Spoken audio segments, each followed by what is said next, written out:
Hey guys, hello and welcome to Nabil for Speed. This is the Isuzu D-Max V-Cross.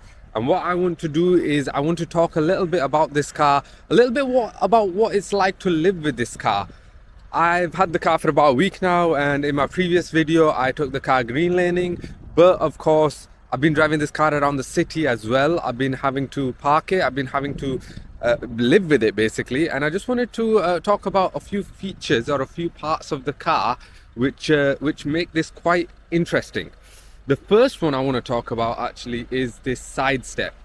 The side step is very useful in a car like this because, as you can see, the car has rather high ground clearance. So when you do want to try and get in and out of the car, rather than rubbing your leg up against the side of the car and risk dirtying your trousers, you can simply step on the side step like so and just get in and out of the car by stepping up. It's it's really easy, really convenient. But that side step, oh, that's something to mention actually. If you don't close the door like I've done here, the car decides to make a rather irritating noise actually, but at least it lets you know that the door's not shut, which happens often in a car like this. Anyway, that side step also serves to protect the underside of the car as well, so very useful to have. And I've been enjoying it. It really is a bit of an occasion when you get in and out of the car. So there we have it. That's the side step. The mirrors is the next thing that I want to mention. These mirrors fall automatically, well, electronically, I suppose, when you park the car. So nice and warm inside the car here. You can press this button here and the mirrors will fold, so no cars passing by can knock your mirrors off.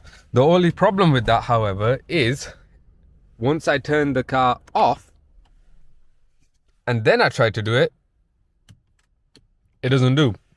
So you can only fold the mirrors in when the car is on.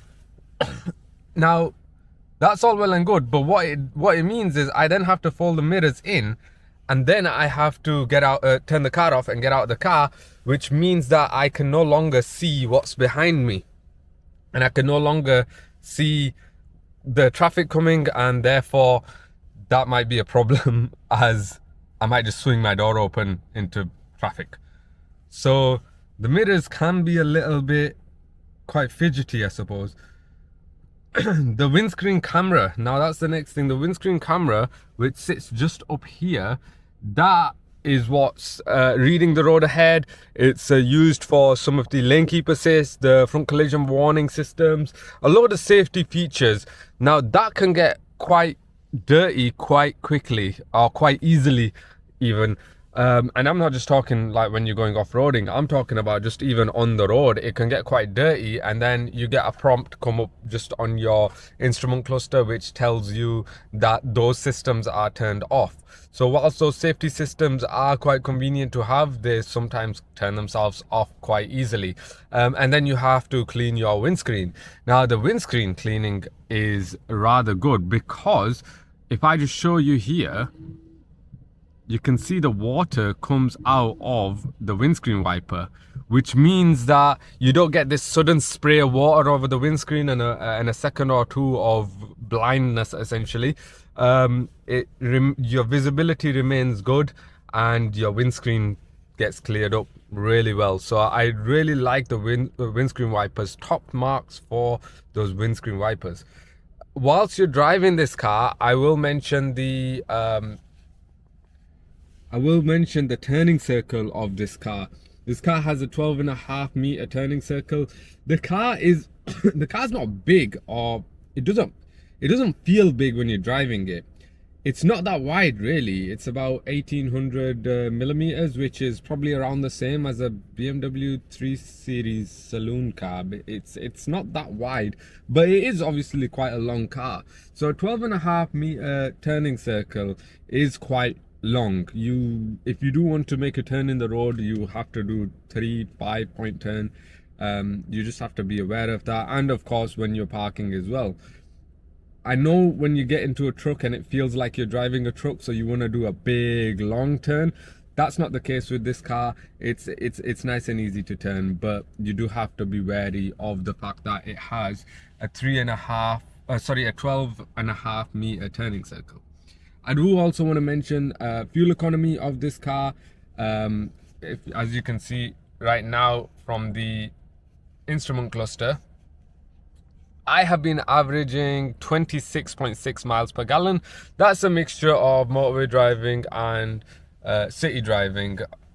Now, when I first got the car, I drove it around town and I was getting averages of low 20 miles per gallon, in the low 20s. So we're talking 22, 23. But having driven it on the motorway as well, 26.6. I did think that this car would be getting better fuel economy. I thought we'd be seeing touching the 30s rather, but no, I've not. That's not what I've found at the moment. The car is a big car, it is a heavy car, and that diesel engine is being used. In fact, whilst you're driving, the car does make a lot of noise as well. So you do have to be wary of that. It's always noisy in here. You're always gonna struggle to speak on the phone when you connect your phone using Android Auto or Apple CarPlay, or even just ordinary Bluetooth. But the Bluetooth is very good. As soon as you get into the car, immediately your phone will connect to the car. You don't have to wait like in some cars that you do. So top marks for the Bluetooth connectivity.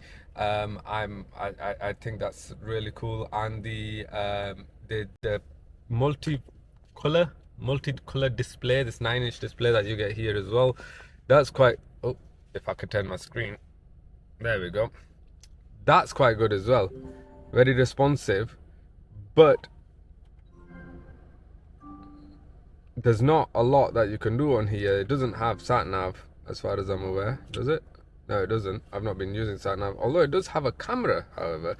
In fact, I'll just put the car into reverse and you can see that reversing camera. There we are. You get a reversing camera as well, and parking sensors all around. So there is convenience there when it comes to parking. Right, there's also a lot of cup holders in the car. Now, Isuzu say that there's 8 cup holders, I think, in total in this car. So there's 2 cup holders. Now these cup holders are quite big, so we're talking your larger drinks and your longer bottles, they can go in there. And then you also get some cup holders around the car, one here for the passenger, and you also get the same thing here for the driver.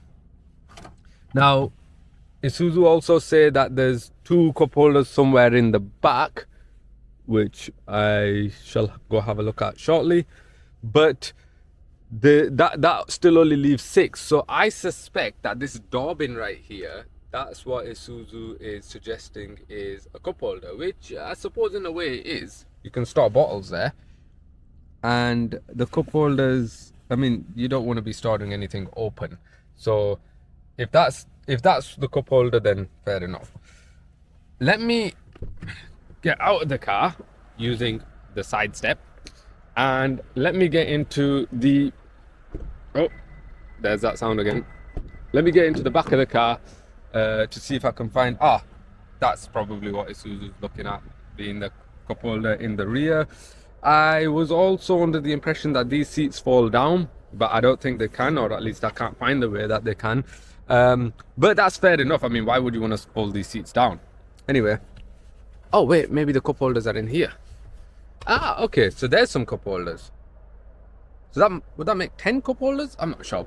Anyway, yeah, in the back you get a decent amount of legroom, headroom, basically enough to fit adults, and enough to fit adults comfortably. Like I said, this car is a long car, so you get legroom.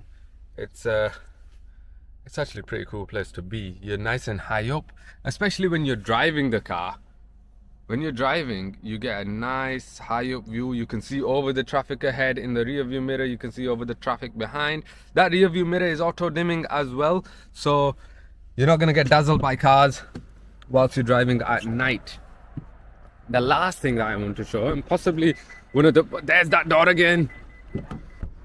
One of the most important things is this truck bed. Now the truck bed will open from here, and then to open the top part of the latch, to lift it up, which is locked, you have to insert your key into here, and then you turn that to unlock it, and there we are, and that opens up